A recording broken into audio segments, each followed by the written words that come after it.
Невремето ја извади на виделина сета негрижа на државата кон културното наследство. Куќи со автентична стара велешка архитектура почнаа да паѓаат една по друга од налетот на дождовите кои изминатите денови наврнаа во Велес. Прва жртва е куќата на Тапанарови, која се урна вчера, а дел од неа падна во дворот на соседите. Вистинска среќа е што во тој момент во дворот немало никој. Страшно беше, не драматично. Наеднаш се случи, најверојатно со денови што врнеше дожд, накисна таа стара куќа, за која ние бевме сигурни дека кога тогаш ќе падне. Затоа што стои со години, оштетена, разрушена, а никој ништо не презима. Вчера околу 10 часот среќа што немало никој во дворов, па се срушило од невремето, а како и да е, ние веќе 10 година апелираме баш за оваа куќа. Има преставки, значи, во општината за да се среди.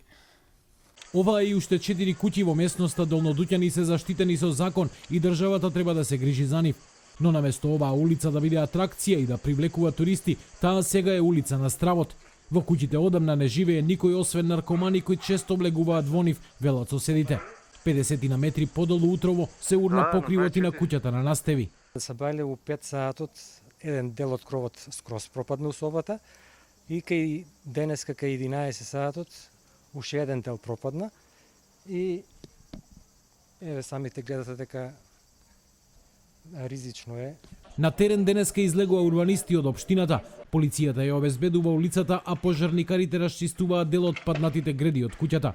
Велешкиот градоначалник Аце Коцевски вели дека без согласност на управата за заштита на културното наследство не можат ништо да направат. Нашата проценка е дека куќата треба да се сруши докаде што треба, но за да дојде до тоа треба да дојде надлежна комисија од Државниот конзерваторски центар на барање на управата за заштита на културно наследство, да направат соодветен записник за да дадат налог за рушење на куќата, а после тоа нивна законска обврска е да направат елаборат за темелна реконструкција, санација, реставрација, зависи какви ќе бидат проценките на тој објект. Лани во пожар целосно изгоре куќата на Паунови во местноста Варналиите која беше заштитена со закон. До денес во обнова на оваа куќа не е удрена ниту една мистрија.